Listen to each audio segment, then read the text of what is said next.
Yeah. Today I have some important questions and these questions are in one liner form. आज हम लोगों के पास बहुत ही इंपॉर्टेंट क्वेश्चंस है और ये जो क्वेश्चंस है वन लाइनर फॉर्म में है और किसको कवर करता है, किस टॉपिक को, हार्डी का the mayor of casta bridge जो एलटी में है। उसमें क्वेश्चन क्या है, पहला क्वेश्चन है जो कैरेक्टर को लेकर के है, what's Michael Henchard's profession at the beginning of the novel. ये बहुत इंपॉर्टेंट क्वेश्चन है कि नॉवेल की जब शुरुआत होती है तो माइकल हिंचर्ड का क्या बिजनेस उसका रहता, प्रोफेशन क्या है। He is a hay trusser, वह क्या है, वह हेड ट्रेजर है and agricultural labourer who bundles hay establishing his low social standing. वो हेड ट्रेजरर है, हे ट्रूजर, हे ट्रूजर है। और हम सारे लोग जानते हैं कि हे ट्रूजर क्या है। हे ट्रूजर का if you go with the bundle या स्पेशली जब भी कोई हार्वेस्ट या फसल काटी जाती है उस फसल का क्या होता है कि उसका एक बंडल बनाया जाता है। बंडल बनाने के बाद उस फसल का पूरा हार्वेस्टिंग एक सिस्टम होता है। तो उसी से वो जुड़ा हुआ है जो काफी कठिन परिश्रम करता है, उसका लो सोशल स्टैंडिंग है। तो बस आपको ध्यान में क्या रखना है, हे ट्रूजर, TRUSSER।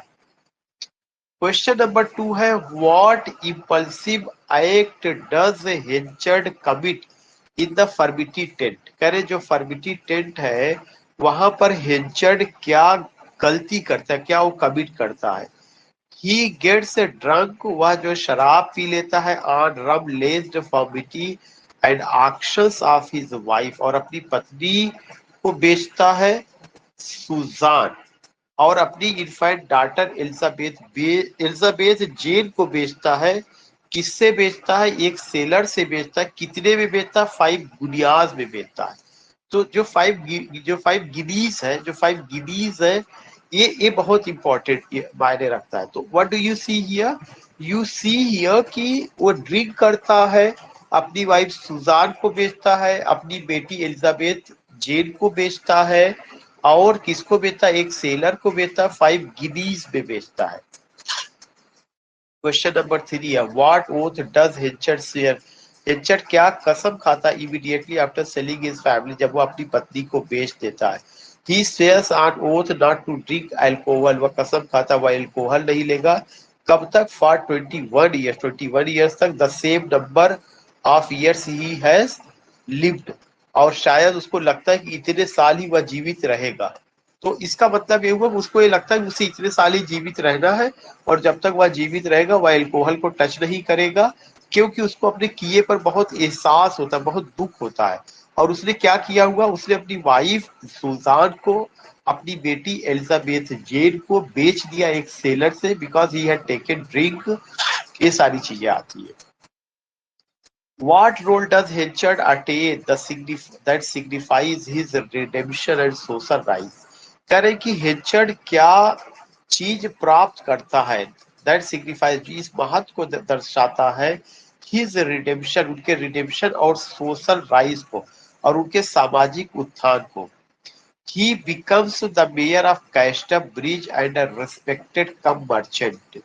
जो उसका रोल है, जो बाद में उसको एक सिग्निफिकेंस मिलता है और उसका सामाजिक विकास होता है, इकोनॉमिक रूप से वो स्ट्रांग होता है, उसके पीछे यही होता है कि वह कैस्टर ब्रिज का मेयर चुन लिया जाता है और एक सम्मानीय बिजनेसमैन बनता है। बिजनेसमैन में भी कौन सा, कॉर्न मर्चेंट, क्योंकि वह खेती बाड़ी से पहले से ही जुड़ा रहता है, तो वह उस एरिया का बड़ा बिजनेसमैन, कॉर्न मर्चेंट बन जाता है। नेक्स्ट क्वेश्चन है, how does Henchard's treatment of Abel Whittle. कह रहे जो एबेल विटल है उसके प्रति हेंचर्ड का क्या ट्रीटमेंट है। Define the norms of a strict employer, और यह जो है क्या करता है कि जो एक स्ट्रिक्ट एम्प्लॉयर होता है उसके नाम्स को वह चैलेंज करता है। अगर आप देखेंगे कि वो जो है, जो एक स्ट्रिक्ट एम्प्लॉयर है, वो उसको चैलेंज कर रहा है। किस तरह से कर रहा है, वो अपने सबऑर्डिनेट को ह्यूमिलिएट करता पब्लिक प्लेस पर। He publicly humiliates Whittle, Whittle means Abel Whittle, ABEL, जो कि उसके अंडर में काम कर रहा, for being late, but later shows compassion by bringing his mother's coffin and giving him a new suit, revealing a complex albeit tyrannical sense of duty.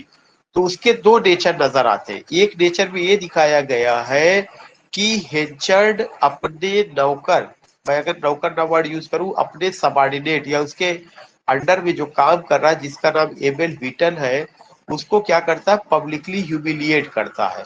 लेकिन बाद में दया दृष्टि भी दिखाता है, जब उसकी माँ मर जाती तो उसकी माँ के लिए वह काफिल लाता है, काफिल ताबूत, और क्या करता है, और उसको नए सूट वगैरह देता है जो उसके कॉम्प्लेक्स और टायरेनिकल जो है सेंस ऑफ ड्यूटी को उजागर करता है। क्वेश्चन नंबर 6 है, why does Henchard's business rivalry with Donald Farfrae become so personal. कह रहे हैं कि आखिर क्या कारण है कि हेंचर्ड का जो बिजनेस राइवलरी है, किससे, डोनाल्ड फार्फरे से। डोनाल्ड फार्फरे भी उसी के साथ ही रहता है पार्टनरशिप में, लेकिन बाद में दोनों में दुश्मनी हो जाती है बिजनेस को लेकर के जो है, और यह काफी पर्सनल हो जाती है। Farfrae represents everything Henchard Parfrey represents everything. Henchard is not modern, calculating, charming, and lucky. Henchard's jealousy is compounded by Farfrey's success in both business and love Lucetta. आपको मैंने बताया था, सबरी बताया था, आपको सारा कैरेक्टर याद आ रहा होगा। हेंचर्ड याद आ रहे होंगे, फारफरे भी, कि फारफरे और हेंचर्ड ने मिल करके बिजनेस शुरू किया था। हेंचर्ड और किसने, हेंचर्ड और फारफरे ने, ठीक है, हेंचर्ड और फारफरे ने मिल करके बिजनेस शुरू किया। देन व्हाट हैपेंड, ये घटित होता है कि जो हेंचर्ड है वो हर समय जेलस रखता है। किससे जेलस रखता है, वो जेलस रखता है, किससे जेलस रखता है, ट्राई टू अंडरस्टैंड। वो जेलस हो जाता है फारफरे से, और फारफरे थोड़ा सा मॉडर्न ख्याल का है, वो बिजनेस की कला से वाकिफ है, उसके अंदर कुछ नया करने की क्षमता है। तो ये सब का सब जो है क्या होता है, ये सारी की सारी चीजें उसके सामने आती है, और वो जो है उन सारी चीजों को समझने की कोशिश करता है। तो ये सारी की सारी चीजें हमें वो करना कि दोनों में राइवलरी होती है, कंपटीशन होता है एक तरह का, और वो कंपटीटर हो जाते हैं, लेकिन उसमें फारफरे विजयी होता है। और फारफरे केवल बिजनेस में ही नहीं विजय प्राप्त करता है, बल्कि उसकी एक्स लवर लुसेटा से वो मैरिज भी कर लेता है। ये एक और उसकी हार अगर देखा जाए तो रहती है।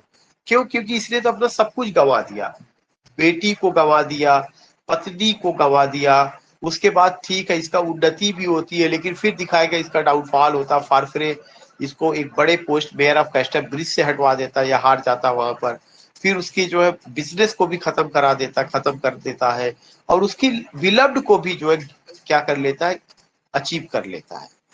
क्वेश्चन नंबर 7 है, व्हाट सीक्रेट डज हिचर्ड की from Elizabeth Jane about her parenting. कह रहे हैं कि आखिर कौन सा सीक्रेट है जो हिचर्ड रखता है या नहीं बताता किससे, एलिजाबेथ जेन से, about her parenting. He allows her to believe he is her biological father. What secret does Henchard keep from Elizabeth Jane about her parentage? कह रहे कि क्या चीज था जो कि हेंचर्ड ने छुपाया था एलिजाबेथ जेन से पेरेंटेज को लेकर के। वह अपनी बेटी को यह विश्वास दिलाता है कि वह उसका बायोलॉजिकल फादर है, इवन आफ्टर डिस्कवरिंग, इस चीज का पता लगाने के बाद भी कि फ्रॉम सुजान से लेटर, सुजान जो उसकी वाइफ थी उसके लेटर से ये पता चलता है कि ये जो लड़की है यह उस सेलर की है, सेलर ड्यूसन का चाइल्ड है, और इसकी जो बेटी थी वह उसी समय मर गई जब उसने अपनी पत्नी को सेलर के हाथ 5 गिनीज में बेचा हुआ था। तो ये चीजें ध्यान में रखना कि उसने जो दूसरी बेटी आई है जो सेलर की है, उससे क्या छुपाता है, उससे ये छुपाता है कि मैं आपका बायोलॉजिकल फादर हूं, जबकि वह उसका बायोलॉजिकल फादर नहीं है, उसका बायोलॉजिकल फादर वो sailor Dewson. Next question number 8 है, how does Henchard past sale of his wife eventually become public knowledge. कह रहे कि जो हिंचर्ड है, जब वह पास्ट कर, जो जो हिंचर्ड का जो पास्ट है कि इसने अपनी पत्नी को बेच दिया है, ये कैसे पब्लिक को पता चल जाता है? भाई मेयर जैसी पोस्ट को कोई गवर्न कर रहा हो और अगर लोगों को ये पता चल जाए कि इस मेयर ने तो अपनी पत्नी को मेले में बेच दिया और ये शराब पीता है, तो उसका कितना बेइज्जती होगा। लेकिन जो है लोगों को उसके पास्ट के बारे में पता चल जाता है। कैसे पता चलता है? The furmity woman from the fair reappears in Castle Bridge and reveals the story during a court hearing, destroying his reputation. जो फर्मिटी उबर रही है, जो उस मेले का हिस्सा रही है, वो रीअपियर होती है और वे जो है बताती है कि इस आदमी ने जो आज मेयर है, कोर्ट में बताती है इसने अपनी पत्नी को एक समय बेच दिया था। तो यह पब्लिक हो जाता है। क्वेश्चन नंबर 9 है, what does Henchard's will read after his death ultimately request? Henchard की क्या इच्छा थी कि क्या पढ़ा जाए उसकी मौत के बाद? अल्टीमेटली रिक्वेस्ट, और यह उसका रिक्वेस्ट था। It request that no one remember him, वह रिक्वेस्ट करता है कि उस जैसे आदमी को कोई याद ना करे। स्टेटिंग, और वह कहता है that no man remember me, वो कहता है मुझे कोई याद ना करे। Reflecting his profound despair and self loathing, जो इशारा करता है उसके डिस्पेयर को और उसके लोथिंग को। Now number 10, is Henchard ultimately a victim of fate or the architect of his own downfall? A very significant point. क्या हेंचर्ड विक्टिम है फेट का या architect of his own downfall, या अपने खुद के पतन का? Yes, this is the centre question of the novel. Hardy suggest a combination. Henchard's flawed character, Henchard की जो कमी हो क्या है? वह इम्पल्सिवनेस है, घमंड है, उसको जेलस है, यही सब उसके पतन का कारण बनता है। और उसके इस पतन में उसका परिवार भी बिखर जाता है और उसके लिए वो खुद ही जिम्मेदार है। उसका बिजनेस भी उसके हाथ से जो है निकल गया, उसको जो बड़ी post mayor of castor bridge का मिला था वो निकल गया। तो कुल मिला के उसको कुछ भी प्राप्त नहीं होता। अब कैरेक्टर एलिजाबेथ जेन को लेकर के क्वेश्चन बनाया गया है। Which Elizabeth Jane does Henchard believe he is reunited with at the start of the novel? करे किस एलिजाबेथ जेन को हेंचर विश्वास करता है कि वह उससे दोबारा मिला हुआ है eight the start of the novel, novel के स्टार्ट में? He believes, वह विश्वास करता है कि she is his biological daughter, वह उसका बायोलॉजिकल बेटी है, but she is actually the daughter of Suzanne and Dewson, लेकिन वह सुजान और ड्यूशन की बेटी थी। The original Elizabeth Jane died in infancy, जो ओरिजिनल एलिजाबेथ जो इसकी बेटी थी वह तो इन्फेंसी में ही मर गई, जब वो नवजात शिशु थी, जब इसने उसको बेच दिया था, सोचा भी नहीं, इसको जरा सा भी वो कुछ नहीं हुआ तब। क्वेश्चन नंबर 2 है, what key personality trait defines Elizabeth Jane's approach to life? कह रहे वो कौन सी की पर्सनालिटी ट्रेट है, वो कौन सी खासियत है जो डिफाइन करता है, किसको डिफाइन करता है? एलिजाबेथ जेन के अप्रोच को, जो उसकी लाइफ से जुड़ा हुआ है। Try to understand, it's a very significant point. What key personality trait defines Elizabeth Jane's approach to life? Key personality trait defines Elizabeth Jane's approach. Elizabeth और जेन जो है उनका जो जीवन के प्रति अप्रोच है वो कैसे उसको दिखाया गया है? She is characterized by her quiet stoicism, practically and philosophic cheerfulness. She finds happiness in small things and endures suffering with grace. जो माँ बेटी का जीवन है वो कैसे है? She is characterize by her quiet stoicism, एकदम से शांत रहती है, प्रैक्टिकलिटी एंड फिलोसफिक चीयरफुलनेस, और एकदम ऐसा लगता है दर्शन में डूबी हुई है, जो है उसी में जीती है। She finds happiness in small thing, छोटी सी छोटी चीजों में वह खुशियां ढूंढती है।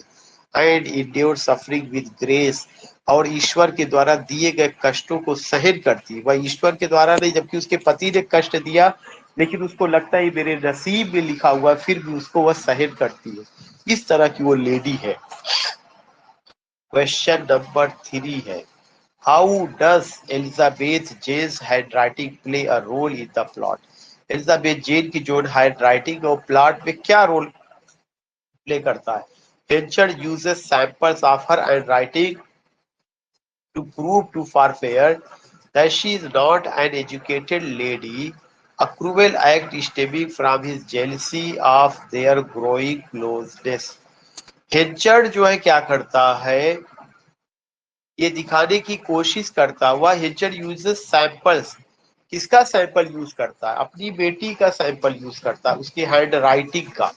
और वहां क्या दिखाना चाहता, वह ये दिखाना चाहता, फारफरे को ये दिखाना चाहता है कि उसकी जो बेटी है वह एजुकेटेड नहीं है, पढ़ी लिखी नहीं है, लेकिन एक क्रूएल एक्ट जो है क्या होता है, वो केवल जेलसी की वजह से करता है और किसी वजह से नहीं। आप देयर ग्रोइंग क्लोजनेस, उसको लगता है कि फारफरे उसकी बेटी के करीब जा रहा है, इससे उसको जेलसी होती है और वह कहता है कि मेरी बेटी पढ़ी लिखी नहीं है। नेक्स्ट क्वेश्चन है कि who does Elizabeth Jane ultimately marry? Elizabeth Jane से लास्ट में कौन मैरिज करता है? Donald Farfrae. लास्ट में she marry Donald Farfrae after the death of both Lucetta and Henchard. Donald Farfrae की जो बिलव्ड थी लुसेटा, या जो उसकी वाइफ बनती है, उसका इंतकाल हो गया, मर गई, passed away in this world, from this world, और हेंचर्ड ने भी इस दुनिया को छोड़ दिया। तब जो है वो किससे मैरिज कर लेती? डोनाल्ड फारफ्रे से। What does Elizabeth Jane's final reflection on life suggest about the novel's theme? कह रहे हैं कि एलिजाबेथ जेन का जो फाइनल रिफ्लेक्शन था लाइफ को सजेस्ट करने का, खासकर नॉवेल के थीम को, क्या है? Her thought that happiness was but the occasional episode in a general drama of pain. Yes, Elizabeth Jane का जो फाइनल रिफ्लेक्शन है लाइफ को लेकर के, यही थीम भी है। वो क्या कहती है, वो सोचती है happiness was but the occasional episode, happiness या खुशियां उसके जीवन में अकेजनली आई है, कभी कभार आई हुई है। यही इस पूरे नॉवेल का एक तरह से थीम भी रहा है। और उसके जीवन में सबसे ज्यादा क्या रहा? पेन रहा, कष्ट रहा। Summarises the novels tragic and pessimistic world view. अब मैं यहाँ तक आपसे ये जानना चाहता हूँ, क्या जो मैं अभी तक एक्सप्लेन किया 15 क्वेश्चन, वो सब आपको समझ में आ गया? गिव मी क्विक रिस्पॉन्स, तब मैं आगे कैरेक्टर को लेके चलूं, डोनाल्ड फारफ्रे को।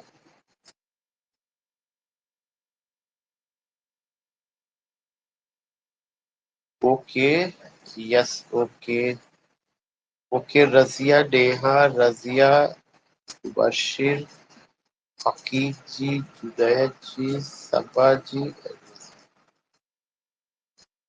Okay, good.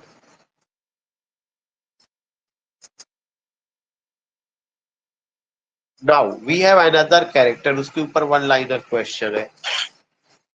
What first endears Donald Farfrae to Michael Henchard? वो पहली कौन सी ऐसी पॉइंट है, चीज है, जो डोनाल्ड फारफ्रे और माइकल हेंचर्ड को करीब लाता है? Farfrae provides a clever solution for restoring Henchard's spoiled wheat, showcasing his medium, his modern agricultural knowledge. Farfrae ने क्या किया था, एक बहुत ही चालाक सॉल्यूशन, मैं चाहे वर्ड चालाक कह रहा हूँ लेकिन यह चालाक शब्द, क्लेवर का मतलब केवल चालाक से नहीं है, कुल मिला करके एक आधुनिक, एक बहुत सोची समझी और बहुत इंपॉर्टेंट और बहुत ही फायदेमंद फायदेमंद सलाह या सॉल्यूशन दिया। किसको दिया? हेंचर्ड को दिया, कि वह अपने स्पॉइल्ड व्हीट को, खराब हुए गेहूं को कैसे जो है दोबारा उसको सही कर सकता है। और यह जो है क्या करता, फारफ्रे के मॉडर्न एग्रीकल्चर नॉलेज को दिखाता है। ये बताता है कि फारफ्रे जो है काफी आगे था। किससे आगे था? माइकल हिंचर्ड से आगे था, बिजनेस के नजरिए से। What is Farfrae's nationality? Farfrae की नेशनलिटी क्या है, वो किस राष्ट्र का रहने वाला है? And how does it affect his portrait? और ये कैसे उसके पोर्ट्रेट को अफेक्ट करता है? वह स्कॉटिश है, स्कॉटलैंड का रहने वाला, often associated with modernity, progress, business acumen and more emotionally reserve nature, contrasting with Hencher's passionate traditional Englishness. Are you getting the point? कहाँ का है? स्कॉटलैंड का है, स्कॉटिश है, और वह काफी रिजर्व नेचर का है, इमोशनली रिजर्व नेचर का है। वो बहुत ज्यादा इमोशनली बातें नहीं करता, बल्कि वह कौन सी बातें करता है? प्रैक्टिकल, साइंटिफिक अप्रोच, मॉडर्निटी और जो बिजनेस का नजरिया वो उसमें भरा हुआ है। नेक्स्ट क्वेश्चन है, how does Farfrae inadvertently humiliate Henchard at the entertainment? He takes over the festivities. Question क्या है? फारफ्रे कैसे ह्यूमिलिएट करता है हेंचर्ड को जब इंटरटेनमेंट की कोई बात आती? He takes over the festivities Henchard had planned, making them more popular and successful, highlighting his superior social skills. हर जगह फारफ्रे ये दिखाता है कि वो हेंचर्ड से सुपीरियर, हर जगह, और इसी तरह से वो उसको ह्यूमिलिएट करता है। Why does फारफ्रे dismiss Henchard's warning? फारफ्रे हेंचर्ड की वार्निंग को क्यों डिसमिस कर देता है? About the weather for the royal visit, खासकर उस वेदर को जो रॉयल विजिट से रिलेटेड है। He sees it as another example of Henchard's old-fashioned superstition and relies on the scientific weather forecast, which turns out to be wrong. हमें ध्यान में रखना है कि फारफ्रे दोबारा डिफीट करता किसको? हेंचर्ड को। हेंचर्ड जो है कहता है कुछ सुपरस्टिशन में वो विश्वास करता है, वो कहता है कि मौसम में ये तब्दीली आने वाली है, मौसम में ये आएगा, मौसम में वो होगा। फारफ्रे कहता है कि मैं मॉडर्न ख्यालों का हूँ, मैं साइंटिफिक विचारधारा का हूँ, मैं तुम्हारे सुपरस्टिशन, तुम्हारी वार्निंग में विश्वास करने नहीं जा रहा हूँ। मैं साइंटिफिकली वेदर के बारे में सोचूंगा कि मेरे अनुकूल है या प्रतिकूल है, जो कंडीशन होगी उसके हिसाब से मैं काम करूंगा। तो क्या करता है? उसकी वार्निंग को निग्लेक्ट कर देता है और बाद में पता चली कि वही सफल होता है। Next question, is Farfrae a malicious character? Which turns out to be wrong. क्या फारफ्रे एक malicious character? No, he is not malicious, वह बुरा कैरेक्टर नहीं है। He is pragmatic, competitive and somewhat oblivious. वह प्राग्मेटिक है, आधुनिक नजरिए वाला, आधुनिक सोच वाला, प्रोग्रेसिव थॉट वाला है, साइंटिफिक अप्रोच वाला, बिजनेस मैन है। अगर कोई चीज हो भी जाती तो उसको भूल जाता, दिल में रखने वाला नहीं है। He succeeds not by scheming but being naturally better suited to the modern world than Henchard. वह इसलिए सफल नहीं होता कि वह योजनाएं बनाता है, योजनाएं तो सभी लोग बनाते हैं, योजनाओं को अमली जामा कौन पहनाता, बल्कि इसलिए वो सफल होता है, वह आधुनिक ख्याल का है, मॉडर्न वर्ल्ड का है। सुजान हेंचर्ड जो कैरेक्टर है उससे रिलेटेड क्वेश्चन है, Why does Suzanne return to seek out Henchers after 18 years? कह रहे हैं कि सुजान क्यों वापस आ जाती है 18 साल बाद। ये 18 साल का समय आपको ध्यान में रखना है। 5 गिनीज में जो उसको बेचा हुआ तो 5 गिनीज आपको ध्यान में रखना है। किससे बेचा हुआ था? सेलर से बेचा हुआ था अपनी बेटी को। ये संख्या जब वो बेचा तो 18 साल बाद उसकी वाइफ सुजान दोबारा वापस आ जाती इसको ढूंढते ढूंढते। क्यों? क्योंकि जो सेलर है ड्यूसन, वो कहीं समुद्र में खो जाता और ऐसा विश्वास किया जाता है कि वह मर गया है। तो अपनी बेटी की सुरक्षा के लिए सुजान दोबारा हेंचर्ड के पास वापस आ जाती है, इकोनॉमिक सिक्योरिटी के लिए। यह इशारा करता है कि उस समय औरतें कंप्लीटली पुरुषों पर डिपेंड करती थी, पतियों पर डिपेंड करती थी, उनके इकोनॉमिक सिक्योरिटी की कोई व्यवस्था खुद से नहीं थी। नेक्स्ट क्वेश्चन है, what is the guilty secret in Susan's past that she confesses to Henchard? कह रहे कि क्या गिल्टी सीक्रेट है, क्या गलत काम है जिस पर पर्दा जो है डाला गया था, लेकिन वो सुजान के पास्ट से रिलेटेड है, जिसको सुजान स्वीकार करती है हेंचर्ड से। वो क्या? वो स्वीकार करती है कि जो एलिजाबेथ जेन है ये किसका डाटर है? सेलर की डाटर है, ना कि यह हेंचर्ड की डाटर है। जो एलिजाबेथ जेन जो करेंटली जीवित है, चूंकि हेंचर्ड की बेटी तो जब छोटी थी तभी इंतकाल फरमा गई थी। लेकिन जो इस समय एलिजाबेथ जेन है वह उसकी बायोलॉजिकल डाटा नहीं बल्कि उस सेलर की है। Dewson, how does Susan's death impact the plot? Susan की मौत कैसे प्लॉट को प्रभावित करता है? सुजान कौन? हेचर्ड की wife. It from the reading of her letter, वह अपने पद से खुलासा करती है, विच रिवील्स, जो खुलासा करता द ट्रूथ, इस सत्य को, अबाउट एलिजाबेथ जेन की, अबाउट एलिजाबेथ जेन जो अभी लड़की जीवित है। पैटर्निटी, इसका जो फादर है वो जो है हिचर्ड नहीं है बल्कि कोई दूसरा है, और हिचर्ड से रिलेशनशिप उसका फादर और डॉटर का नहीं है, फादर और डॉटर का है लेकिन बायोलॉजिकल नहीं है। ये बात पूरा झकझोर देता है। किसको झकझोर देता है? हिचर्ड।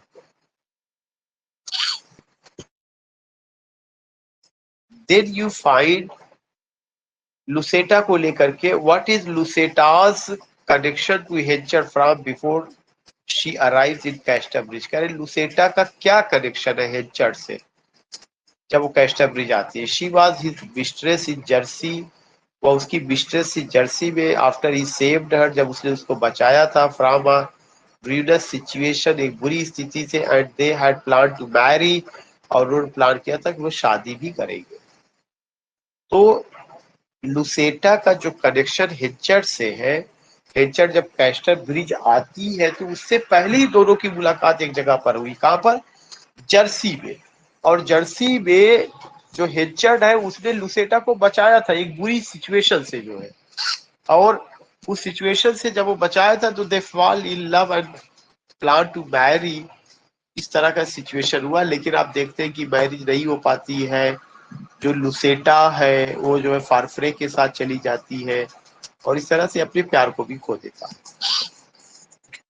Why does Lucetta settle in Casterbridge? Lucetta Casterbridge में क्यों सेटल होती है? She inherits a large house and fortune from a relative and moves to be dear Henchard. Through her affection quickly shifts to Farfre. वो उसके settle होने का कारण ये था कि लुसेटा को एक बड़ा मकान संपत्ति अपने रिलेटिव की मिल जाती है। कहाँ पर? कैस्टर ब्रिज पे। इसीलिए वो कैस्टर ब्रिज में सेटल होती है। और इससे वह क्या होती है? वह करीब तो जाती है किसके? पहले से ही हिजड़ के करीब रहती है, लेकिन यहाँ उसको मौका मिल जाता है फारफरे के करीब जाने के लिए, और इनको छोड़ के फारफरे के करीब चली जाती है। What indiscretion from her past in Jersey does Lucetta fear will be exposed? वो क्या सोचती है कि पास्ट में उसके साथ जर्सी में क्या हुआ था जो कहीं उसका खुलासा ना हो जाए? She fears the exposure of the love letters she wrote to Hitchard. वह डरती है कि कहीं जब जर्सी में मैं जो इंगेज थी हिचर्ड के साथ तो जो मैंने लव लेटर लिखा था कहीं वो एक्सपोज ना कर दिया जाए, which would read the reputation. Question number 4 है, how are Lucetta's love letters used against her? करें जो लुसेटा का लव लेटर है वो कैसे यूज किया जाता है उसके खिलाफ, वो भी आ जाता है।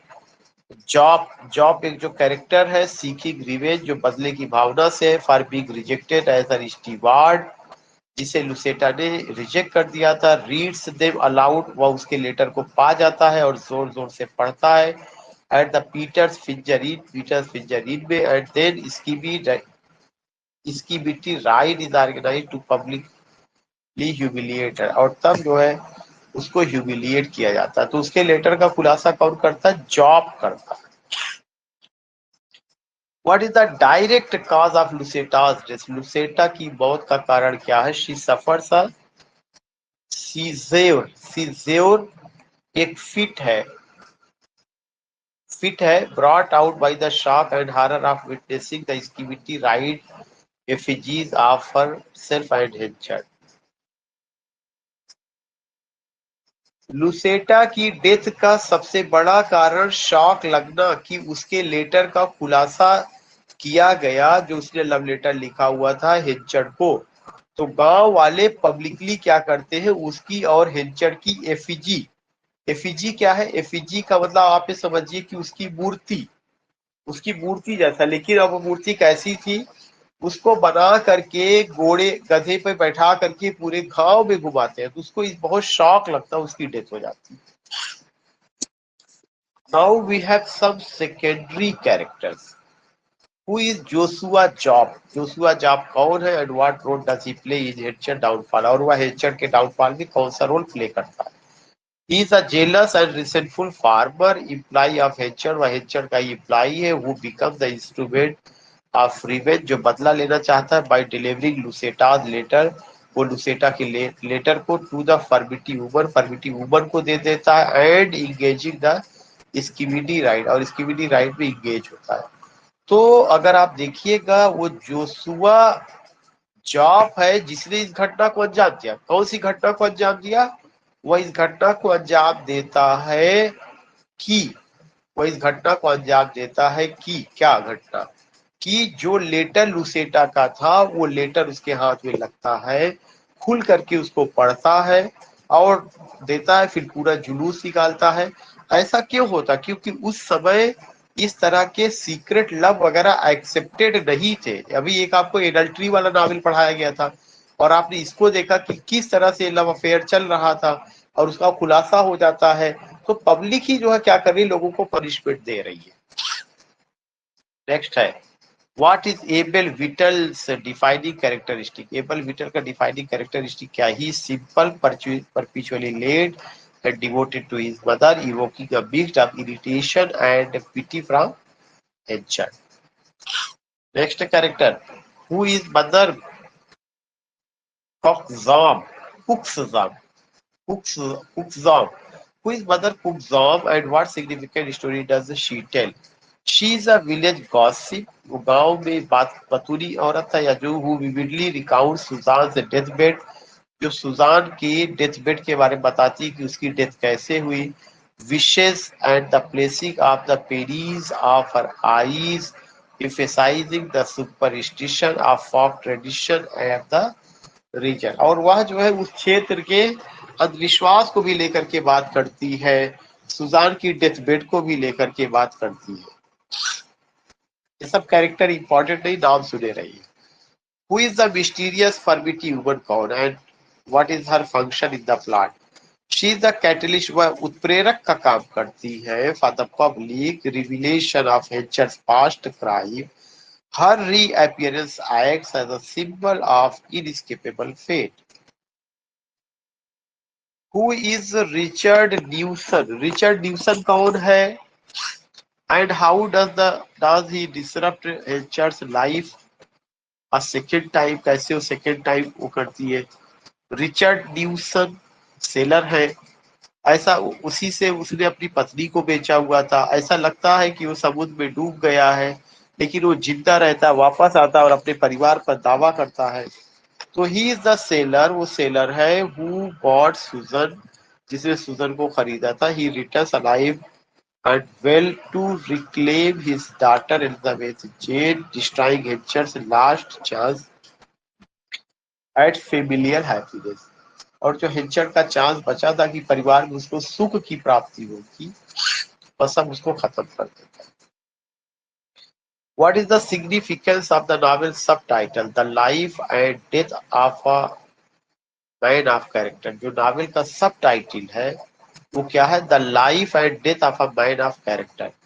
It is deeply ironic character, can mean moral strength, but here it refers to Hencher's stubborn, inflexible and flawed nature, which dictates his tragic life and death।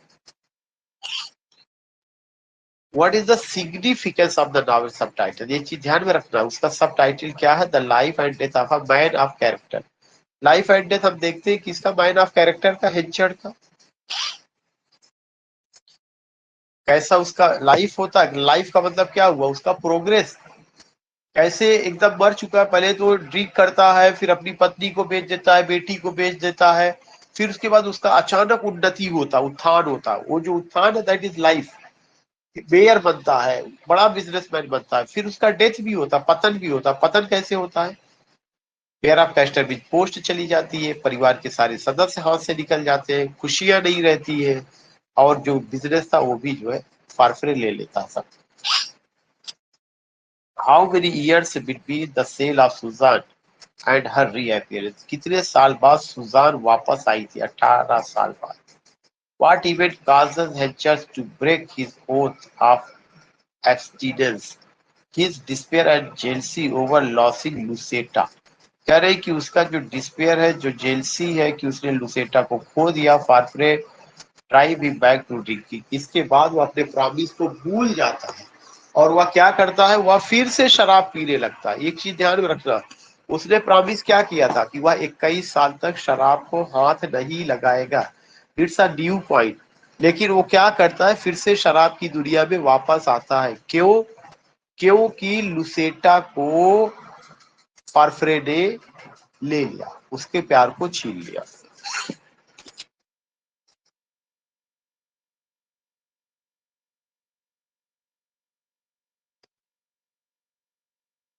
What object does Henchard keep as a reminder of his past shame regarding Susan? करे क्या object है जो हेंचर्ड रखता है इस reminder के रूप में अपने पास्ट को लेकर के? उसको शर्म आती है सुजान को लेकर के। वह क्या रखता है? द 5 गिडीज, वो 5 गिडीज जो उसको मिलता है कि वो अपनी पत्नी को बेचा था, उसको वह रखा रहता है। ही रिसीव्ड फ्रॉम सेल, जो उस सेल से नाविक सेवा या बेचने पर जो उसको प्राप्त होता है। Which he tries to return to her, जो उसको वह कोशिश करता वापस करने की। तो 5 गिनीज वह रखे रहता, उसको याद रहता। How does Henchard attempt to sabotage Farfrae's business? Henchard कैसे प्रयास करता है फारफ्रे के बिजनेस को डुबोने के लिए? ही स्प्रेड्स फॉल्स रिवर, वह गलत रिवर फैलाता है that the wheat Farfrae is selling is of the same poor quality as the batch he himself had earlier sold.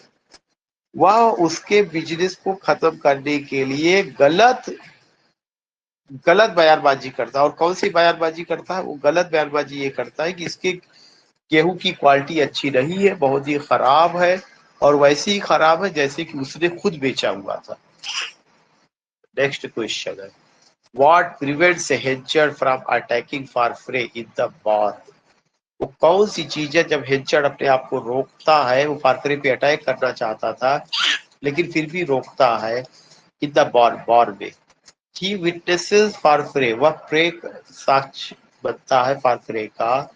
Praying for a blessing on his Farfrae's intended wife, a blessing on his Farfrae's intended wife, which temporarily shaves Henchard and stays his hand. फिर से मैं बता दूं, ही witnesses, क्या witness करता है? वह ये विटनेस करता है कि फारफरे प्रेयर कर रहा है for a blessing on his far, pray करता on his Farfrae's intended wife, और वह फारफरे क्या करता है? अपनी वाइफ को लेकर प्रार्थना करता रहता है। विच टेम्परेली शेम हेंचर्ड, जिससे कि हेंचर्ड क्या होता है, उसको लज्जा महसूस होती है कि एक आदमी अपनी वाइफ के लिए प्रार्थना कर रहा है और एक आदमी मैं हूं जो अपनी वाइफ को बेच दिया था। इसके बाद वो उसके ऊपर अटैक नहीं करता। Why does Henchard read Suzanne's letter to him before Elizabeth Jane is supported to? हेंचर्ड क्यों पढ़ता सुजान के लेटर को बिफोर एलिजाबेथ जेन, एलिजाबेथ के जेन्स के सामने? Is suppose to, his importance, his impatience and controlling nature lead him to steam it open, an act that has disastrous consequences. वह खुले तौर पे उस लेटर को पढ़ता है कि तुम तो मेरी बायोलॉजिकल डॉटर हो ही नहीं, तुम्हारी माँ ने तो खुद ही लेटर में लिखा हुआ। वह उससे नफरत करने लगता है। उसी नफरत की भावना से उसके सामने लेटर पढ़ता है और लास्ट में, तुम तो डूबते हुए सूरज हो, तुम्हारी बेटी जो है निकलता हुआ सूरज है। तो बेटी ने भी लगभग इनको त्याग ही दिया। What lie does Henchard tell? क्या झूठ बोलता है हेंचर्ड टेल ड्यूसन को when he returns, जब वह वापस आता है? He tells Dussen that Elizabeth Jane is dead. वह ड्यूसन से कहता है एलिजाबेथ जेन तो मर गई है। Hoping to keep her for himself, वह उम्मीद करता है वह उसको अपने पास रखेगा। ड्यूसन कौन? वही sailor. Where does Henchard go to live, Henchard कहाँ जाता है after his bankruptcy and social ruin, जब वह बैंकरप्ट हो जाता है, जब सारी चीज बर्बाद हो जाती है, उसके हाथ से निकल जाती है। He moves into a small cottage on the outskirts of town, formerly occupied by job. वह एक छोटे से कॉटेज में चला जाता है जहां पे पहले जॉब रहता था, और यह जो है जो कॉटेज है ये टाउन के सीमावर्ती हिस्से में है। फिर क्या होता है, what mental job does he fallen Henchard take at the fair, करे वो कौन सा, not mental, menial, what menial job, वो कौन सा मीडियल जॉब था जिसने हिंचर्ड को जो है क्या किया, ले गया फेयर में, मेले में। He works as a porter, वह एक पॉर्टर के रूप में काम करता है। फॉर अ पेटी article seller a tremendous fall from his status, जब वह अपने स्टेटस को खो देता, मेयर की पोस्ट को।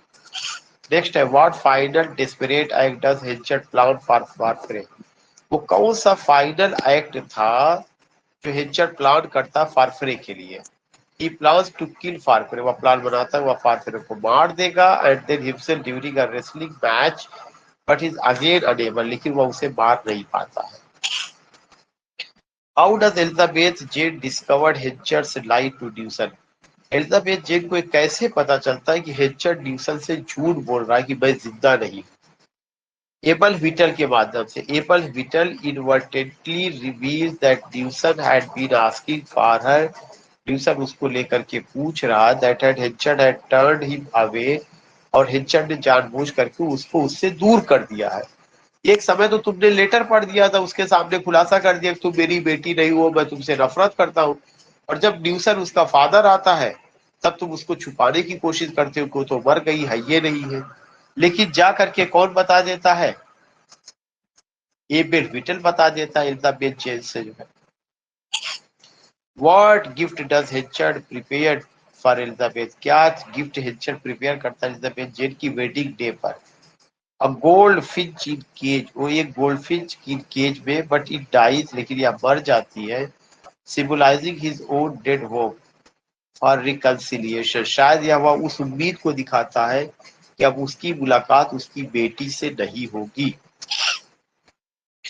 Where does Hinchard die? Hinchard कहाँ मरता है? Who finds him? और उसको कौन पाता है? He dies alone, वो अकेले मरता है। In wretched hut of on Igdon Heath में, और एबल व्हिटल उसको पाता है, उसकी डेथ हो गई है। थीम को लेकर के मैं यही 4 क्वेश्चन और कवर करूंगा। How is the theme of the past is inescapable demonstrated, करें जो थीम है कि पास्ट इनएस्केपेबल है, हर आदमी के जीवन में पास्ट की जो घटना उसका पीछा कर रही है, चाहे वो हिचर्ड हो, चाहे वो लुसेटा हो, चाहे वो जो है जेन हो, सभी की लाइफ में जो है पास्ट पीछा कर रहा था। ये थीम है इनएस्केपेबल, इससे बचा नहीं जा सकता है। तरी अपीयरेंस ऑफ सुजन, सुजन का वापस आना, द फर्मिटी वुमन की बात करना, ड्यूसन का वापस आना, लुसेटा का लेटर, ये सब पास्ट की घटना रही है। What role does chance and coincidence play in the novel, chance और कोइंसिडेंस का क्या रोल है?